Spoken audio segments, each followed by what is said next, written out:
Hello guys, இன்னைக்கு morning ஒரு video பார்த்தேன். அது பார்க்கும்போது ரொம்பவே கஷ்டமாயிடுச்சு. என்ன அப்படின்னு பார்த்தீங்க அப்படின்னா, இப்போ நான் ஒரு குழந்தை ஃபோட்டோ கீழே ஆட் பண்ணுறேன். அந்த குழந்தை பாருங்கள். அந்த குழந்தை இப்போ இங்கே இல்லை, இந்த உலகத்தில் இல்லை, இறந்து போயிட்டாங்க. அவங்க ஐடியில் செக் பண்ணும்போது ஒரு வீடியோ பார்த்தேன். என்ன அப்படின்ட்டு இப்போ நான் சொன்னால் அவங்களுக்கு புரியாது. இப்போ அவங்க அப்பாவே வந்து அந்த பையனோட அப்பாவே பேசியிருப்பாங்க. அந்த வீடியோ வந்து போடுறேன் பாருங்கள். பையன் பேர் தருண், 3 வயசு ஆகுது. நுரையீரலால் பாதிக்கப்பட்டிருக்கான். இந்த ஆக்சிஜன் சிலிண்டர் தான் எனி டைம் வச்சு பார்த்துட்ருக்கோம். ஒரு நாளைக்கு ஒரு சிலிண்டர் தேவைப்படுது. ஒரு சிலிண்டருக்கு வந்து லோடு வந்து 750 ரூபா வருது, வாடகை 900 வருது. வாரத்திலேயே ஒரு 4000 5000 பக்கத்தில் மிஷின் சப்போர்ட் பண்ணலாம்னா 4000 5000 பக்கத்தில் செலவாகுது. வீடியோ பார்க்குற எல்லோரும் கொஞ்சம் ஷேர் பண்ணுங்கள், சப்போர்ட் பண்ணுங்கள்.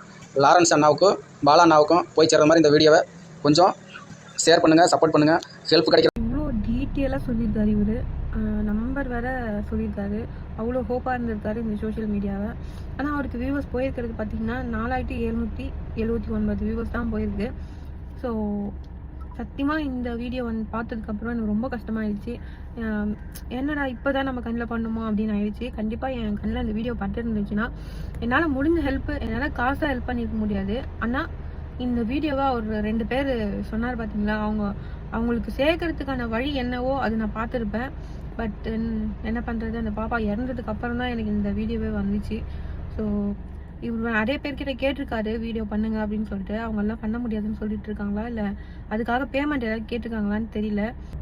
ஒரு பாப்பாவுக்கு இதே மாதிரி தான் ஒரு பாப்பாவுக்கு வந்து இன்ஜெக்ஷன் போடணும் அப்படின்ட்டு எத்தனையோ கோடி வேணும்னு சொல்லிட்டு நிறைய பேர் சொல்லியிருந்தாங்க. அந்த மாதிரி இந்த பாப்பாவுக்கு ஒரு 2-3 பேர் வந்து இந்த வீடியோ போட்டிருந்தா எப்படியோ அவங்க 2 பேருக்கு, அவர் சொன்ன 2 பேருக்கு போயிட்டு அந்த வீடியோ சேர்ந்துருக்கும்.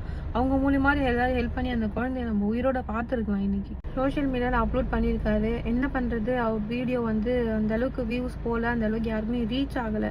ஸோ ரீச் ஆயிருந்தா மேபி ஏதாவது ஒன்று நடந்திருக்கலாம் டிஃப்ரெண்ட்டாக. அண்ட் ஒன்றே ஒன்று சொல்கிறேன், இந்த மாதிரி வீடியோலாம் தயவு செஞ்சு உங்களால் ஹெல்ப் பண்ண முடியலைனாலும் பரவாயில்ல, அட்லீஸ்ட் ஷேர் பண்ணுங்கள். உங்கள் ஸ்டோரியில் வைங்க, உங்கள் வாட்ஸ்அப் ஸ்டேட்டஸில் வைங்க.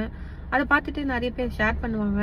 ஸோ ஷேர் பண்ணுறதுனால ஏதோ ஒரு மூலியமாக அவருக்கு ஹெல்ப் போய் சேரலாம். அவங்களுக்கு நமக்கு வந்து அவங்களோட பெயின் வந்து புரியாது. ஏன்னா ஒரு குழந்தையோட பெயின் வந்து அதுங்களுக்கு ஏதாவது ஒன்றுனா அவங்க அப்பாங்களுக்கு தான் தெரியும் அதோட பெயின் எப்படி இருக்கும்னு சொல்லிட்டு.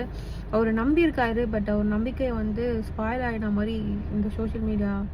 நீங்கள் ஹெல்ப் பண்ணலனால, காசு கொடுத்து ஹெல்ப் பண்ணலனாலும் பரவாயில்ல, ஷேர் பண்ணுங்கள். ஷேர் பண்ணுறதுனால பணம் இருக்கிறவங்க கண்டிப்பாக ஹெல்ப் பண்ணுவாங்க. ஸோ அதனால தான் சொல்கிறேன், ஒரு குழந்தையோட உயிர் நம்மளால் போயிடுச்சு. எனக்கு ரொம்ப கஷ்டமாக இருந்தது அது பார்க்கும்போது.